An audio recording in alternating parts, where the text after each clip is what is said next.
Johannes Kaiser fue durísimo contra la inmigración masiva que está destruyendo Chile. También se refirió al caso del niño que fue apaleado por un par de venezolanos. Pero antes escuchemos lo que dijo acerca del Ministerio de Seguridad, señores, porque como dice Vanessa, ¿ustedes creen que los grandes delincuentes le tienen miedo? Población. Entonces, no podemos dejar de preguntarle a nuestro diputado precandidato presidencial si es que por fin, gracias a Carolina Toá y a que se acaba de aprobar un nuevo ministerio, el Tren de Aragua y todas las agrupaciones de crimen organizado ahora tiritan de miedo y se encuentran en estos momentos, mi estimado telepensante, cruzando la cordillera a pata pelada con tal de que el nuevo ministerio no los persiga, no los meta en la cárcel y no les haga justicia. Johannes, todo tuyo. Mira, yo estoy absolutamente convencido de que si tú necesitaras permisos administrativos para ser delincuente en Chile no habría delincuencia, ¿no es cierto? Porque se demorarían unos 8 años en cada permiso y hasta ese momento ya el tema del delito sería absolutamente inviable. Mira, Chile te va a tener, ¿cuánto? 25 ministerios. ¿Ya? Yo me pregunto por qué no hacen también un ministerio para generar inteligencia en los políticos, alguna cosa igual idiota, ¿ya? Que el Ministerio de la Seguridad, que por lo demás es un... Mira, te lo voy a describir así. Tenemos un Ministerio de Ciencia y en Chile prácticamente no se hace ciencia. Tenemos un Ministerio de Educación y la educación es basura. Tenemos un Ministerio de Economía y miren por la ventana cómo está la economía de este país. Tenemos un Ministerio de Hacienda y no tiene Hacienda porque somos pura deuda. ¿Ya? Tenemos el Ministerio de Transporte, vayan a darse una vuelta como va el transporte. El Ministerio, pero Ministerio de Justicia, hablemos del Ministerio de Justicia y después pregúntense ustedes cómo está la justicia en este país. Lo único que nos falta, ¿ya? De hecho, lo único que nos falta es el Ministerio de la Felicidad que estableció el pelotudo de Chávez en Venezuela en su momento. No, pero Johannes, y el ¿Ya? de la Agenda 2030 Maduro, que tiene España. ¿Cómo? También nos falta, pues. ¿Cuál? El de la Agenda 2030. España tiene un ministerio de la Agenda 2030. No, en Chile hay. No es un ¿Cómo? ministerio, pero es una oficina que creó Sebastián Piñera para la implementación de la Agenda 2030 y es una oficina de coordinación interministerial.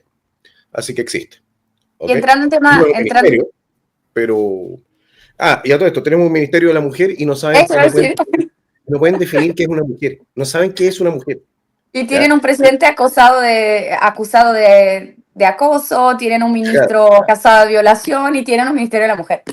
Y bueno, date cuenta, la verdad es que nosotros nos reíamos de Bolivia cuando decían cuando crearon el Ministerio del Mar, ¿ya? Pero no tenemos ninguna cara para reírnos de Bolivia con los ministerios que estamos creando nosotros. 25 ministerios. Suiza tiene 7, 8, una cosa así. A ver, ¿y en qué país se hacen mejor las cosas? En este, donde si seguimos avanzando vamos a quebrar el récord mundial de ministerios, o en Suiza. Mira, que Chile Vamos haya concurrido con sus votos a esta estupidez está motivado esencialmente por la siguiente razón. Esta fue una iniciativa de Piñera. Piñera propuso la creación del Ministerio de Seguridad. Evelyn Matei salió a respaldarlo hace un par de días atrás. ¿Ya? Y hay una cierta consecuencia, hay que decirlo. ¿Eh? Yo respeto mucho a la gente consecuente. Y hay una cierta consecuencia en Chile Vamos de apoyar malas ideas. De apoyar el crecimiento del Estado, de endeudarse, de aprobar endeudamiento público. Hay una cierta consecuencia y hay una sistematicidad. ¿Ya? Entonces... Hay una inmoralidad en la corrupción, ¿no? Mira, yo no sé si esto es solamente corrupción o es solamente... Hay momentos, Sandra, en que yo tengo la impresión de que aquí hay niveles de tontera política que son tan preocupantes. Porque, mira... Si tú eres inteligente y corrupto, ojo, si tú eres inteligente y corrupto, como son los asiáticos, por ejemplo, pues son corruptos también, pero son inteligentes, lo que tú no vas a hacer va a ser destruir la base económica del país al cual estás saqueando. ¿Ya? Sí. Okay. Ellos son bastante estúpidos, pero siguen siendo corruptos. Sin duda. Pero no sé es una manera de negociar cargos públicos también, con los apoyos. Entonces, en esa inmoralidad, yo creo que en esa inmoralidad es donde la izquierda y la centro derecha se juntan principalmente. En Brasil tiene mucho que ver con eso. Ellos se juntan en esa inmoralidad para negociar cargos públicos entre ellos. Bueno, algunos. Aquí en Chile no es tanto como en Brasil. Porque aquí en Chile funciona el sistema de que el que gana se lo lleva todo. ¿De acuerdo? Pero fíjate, Johannes, que yo creo que igual se reparten la torta en un cierto sentido. Y yo hablaba con una persona de nuestra querida región de Magallanes, donde están todos llamados a inscribirse y donde vamos a estar el día 4 de abril en La Derecha Rebelde, se los adelanto al tiro, un evento que va a ser muy potente. Bueno, y lo que me decía es que los partidos de derecha ya, estamos hablando de la UDI, RN, etcétera, se ven transformados en oficinas de empleo. O sea, prácticamente, y por eso es que yo encuentro que Sandra tiene un punto importante. Quizás nosotros no lo vemos mucho porque estamos todo el rato... No, lo que pasa es que Sandra está describiendo un sistema que es distinto. ¿Ya? En el sistema brasilero, donde realmente se ponen de acuerdo en cuotearse los cargos. En Chile, tú tienes un cuoteo de cargos a nivel de la Corte Suprema o del Tribunal Constitucional, pero no tienes cuoteos de cargos, por ejemplo, en los ministerios. Pero se invitan personas que trabajan para ellos para que estén ahí mantenidos con sueldos oficiales, o sea, personas que les hacen campañas, personas que están ahí haciéndole la base política y distribuyen empleo entre esa gente en vez de sacarle del partido para darle o del bolsillo de ellos. Es hacerlo con la nuestra, al fin. Pero lo que sucede, y es completamente inmoral. Lo que sucede en Brasil y en otros países es que existe una especie de consenso, entonces son como cuoteos dentro de los propios ministerios. Sí, allá se distribuye el ministerio entre todos los partidos, etcétera. Ese es el tema. Acá no. Entre los que están en la misma... Exactamente. ¿Ya? Es una diferencia sistémica. Oye, por lo demás, aquí me estaban preguntando que por qué no había votado en el proyecto del Ministerio de Seguridad. Bueno, yo me encontraba en Argentina, en el CIPAC, y estaba pareado. Yo sé que hay gente que no entiende eso, pero el pareo significa que yo, con un parlamentario que estaba a favor del proyecto, anulamos el voto, es decir, se equilibra, se anulan los dos votos. ¿Ya? Pero yo voté en contra de este proyecto la primera vez que pasó en sala, alegué con todo lo que podía alegar, y al final simplemente, igual que con el segundo proceso constitucional, nos pasaron por encima. Pero ¿qué le vamos a hacer? Bueno, quizás la gente no sepa lo que es CIPAC. CIPAC es la reunión más importante a nivel mundial, digamos, de la derecha, que es la nueva derecha. Tal cual lo dice Johannes, ¿no? Una, que tenemos ministerio por demás, son 25 los que hay, mire, al pedo encima, porque el Ministerio de la Mujer, y teníamos ahí en sus filas del gobierno, teníamos a un par de violadores, por ejemplo. Es irrisorio, esto no puede seguir siendo así, pero claro, como no les importa a esta gente, a Carolina Toá, a Camila Vallejo, se hacen los piolas, votan, y lo que yo digo, nos van a poner allí como ministro de Seguridad a uno de sus amigos, y ese amigo va a poner a sus amigos como ahí asesores, sus 50 asesores que va a tener seguro. ¿Cuánta plata se va a gastar en ese ministerio? ¿Para qué? Para que los resultados sean nulos. ¿No? Porque todo lo que venga de la izquierda, todo lo que venga del comunismo, lo que venga del Frente Amplio, lo que venga de toda esa gente, es mierda que no sirve, es solamente robo y burocracia. Para eso. Ahora sí, escuchamos lo que dijo Johannes acerca de este caso del niño criado, ¿no? El niño de 10 años. Pidió Johannes pena de muerte. Algunos en Twitter dicen que está siendo muy duro, cómo puede ser Johannes tan excesivo. Incluso conocidos tuiteros, ¿no? de republicanos dicen, no, cómo se está yendo muy al extremo. No, tenían 16 años los tipos. Si tú de 16 años le haces a alguno de 10, boludo, son enfermos de mierda, son hijo de puta, que te merece lo peor. Y eres grande a los 16. Migrantes climáticos. Los venezolanos han tenido que dejar acuerdos en la ONU respecto no solamente a la Agenda 2045, las bajadas con los derechos colectivos de los pueblos indígenas, con los temas de cambio climático, etcétera. Entonces, si nosotros no reaccionamos ahora, estamos a muy poco tiempo de que se termine de imponer todo esto. Y aquí quería también pedirle a Johannes que hiciera la bajada a lo que significa, porque nosotros sabemos que la inmigración, que no es inmigración, es desplazamiento forzado de personas, eso es lo que es. Aquí no hay inmigrantes climáticos, los venezolanos han tenido que dejar su patria, su amada patria, producto de un tirano socialista que es amigo de toda la ideología, sino personalmente además de quienes encarnan este nuevo orden mundial. Entonces, al menos desde los organismos internacionales y los distintos gobiernos de izquierda del socialismo bolivariano de la región. Y nosotros hoy día tenemos una situación en Chile que nos convierte en víctimas de una inmigración que no es inmigración, es desplazamiento forzado, producto de una tiranía totalitaria que nos trae no solamente el crimen organizado, sino que también a personas que tienen ciertos niveles de incivilización o les afecta cierto nivel de barbarie que fue visto esta semana con un niño en el colegio con TEA. En el fondo, ¿sabes por qué quiero mencionar y que Johannes te hagas cargo de este caso? Porque quiero que las personas entiendan, quienes nos están viendo, que nosotros no estamos hablando de una entelequia conceptual entre intelectuales que vivimos en una torre de marfil. Esto tiene una bajada, no solamente tampoco en el orden material, del detrimento de la situación económica y material de la gente, sino que en la posibilidad de convivencia. No sé si puedes mencionar ese caso dentro del contexto ideológico que estoy hablando, Johannes. Mira, el caso es el siguiente. En Venezuela, hasta hace un par de años atrás, 2015, 2016, 2017, Venezuela era uno de los países más violentos del mundo, del planeta. No teniendo guerra externa, sin embargo, tenían tasas de homicidio que eran casi mayores que aquellas que veías en Irak o en Afganistán, que estaban en guerra. ¿Okay? O sea, una cosa brutal. Hasta 70 homicidios cada 100.000 habitantes llegaron a tener. O sea, nosotros nos estamos acercando para allá, pues nuestras mejores cifras están en 28. ¿Qué sucede? Venezuela fue completamente brutalizado por el socialismo, brutalizado por Chávez, brutalizado por Maduro. La educación, ¿ya? El odio inyectado en la población, en la descristianización de ese país, llevó a que generaciones completas hayan crecido en la práctica no teniendo referentes morales sólidos. No digo generaciones completas, pero un número muy importante de personas.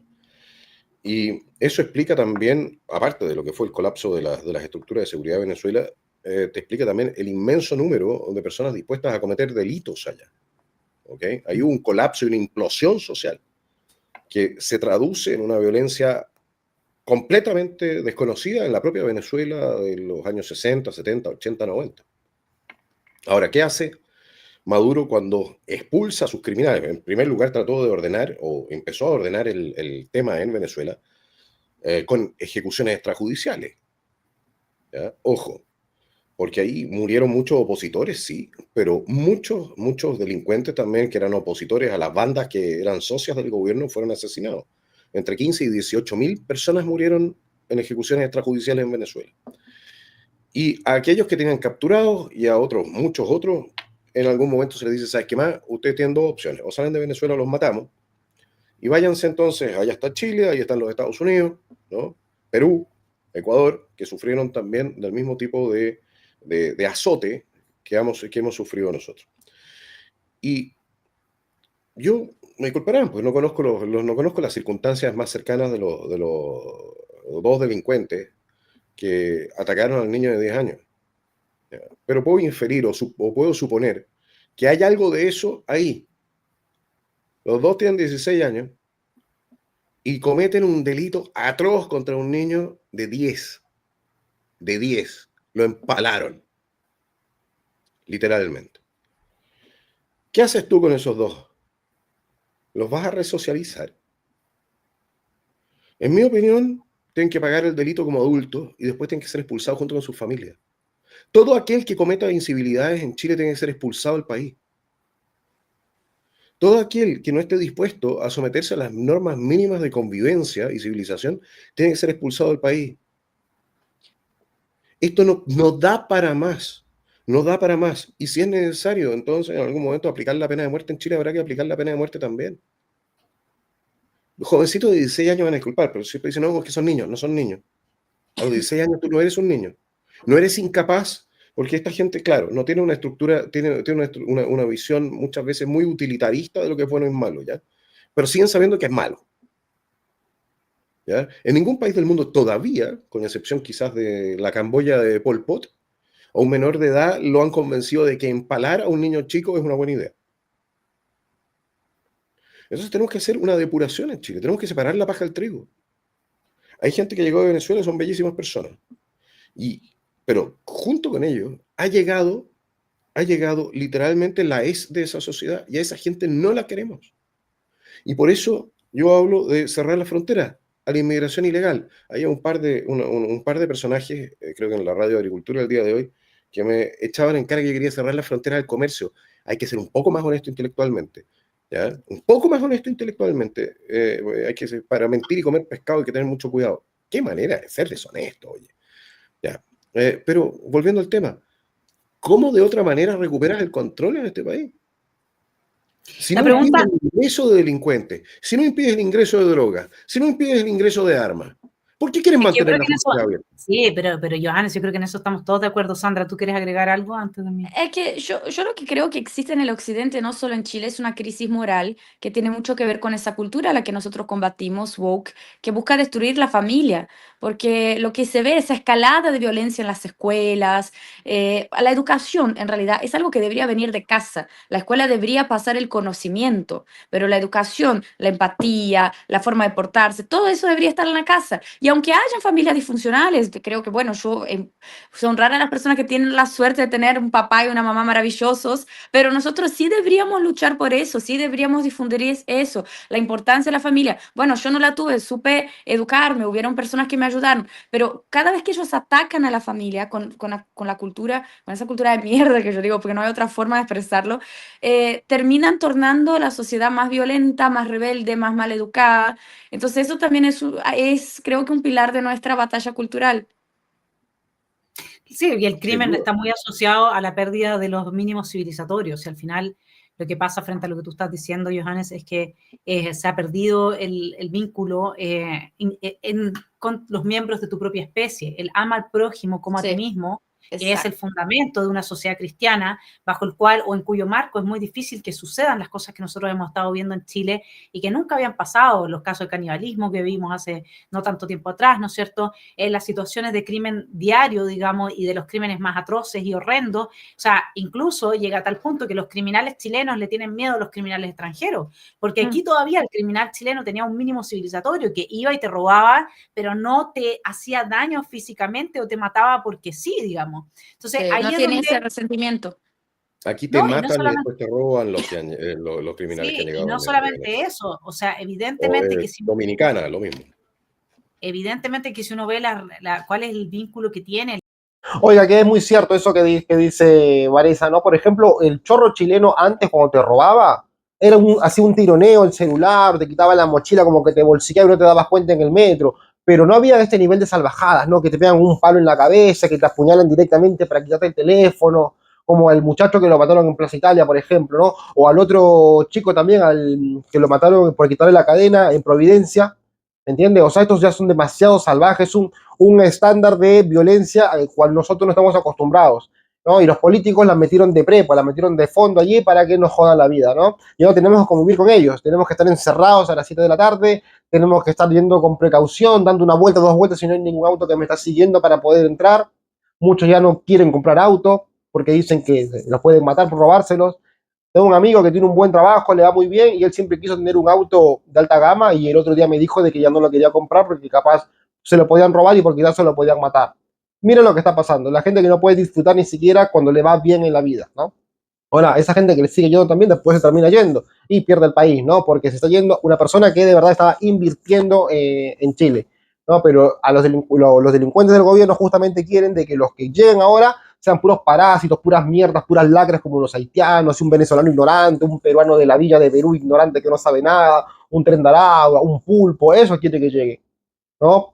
¿Por qué? Porque después a ellos les gusta, porque a esa gente siempre va a votar a gobiernos corruptos porque como defienden a los delincuentes, los liberan. Lo estamos viendo claramente ahora. En estos momentos encima está muy difícil para recuperar el control de Chile, ¿no? El control en seguridad, digo yo. O sea, lo único que tienes que hacer es una mano dura, pero muy dura, para que se pongan ahí a deportar, se pongan a minar las fronteras, porque hay un laburo tremendo que hay que hacer allá. Así que esperemos que el siguiente gobierno sea un gobierno a favor de Chile, a favor de los chilenos, y que quiera a la patria, pues, ¿no? Y que ya no nos siga entregando a estas organizaciones internacionales que lo único que hacen es llenarnos de extranjeros y matar la cultura. Gente, como siempre les voy a pedir, su suscripción es mi pago, así que no olviden de suscribirse al canal de noticias de Edo Aluf, háganlo, no olviden hacerlo, y gracias por ver este video.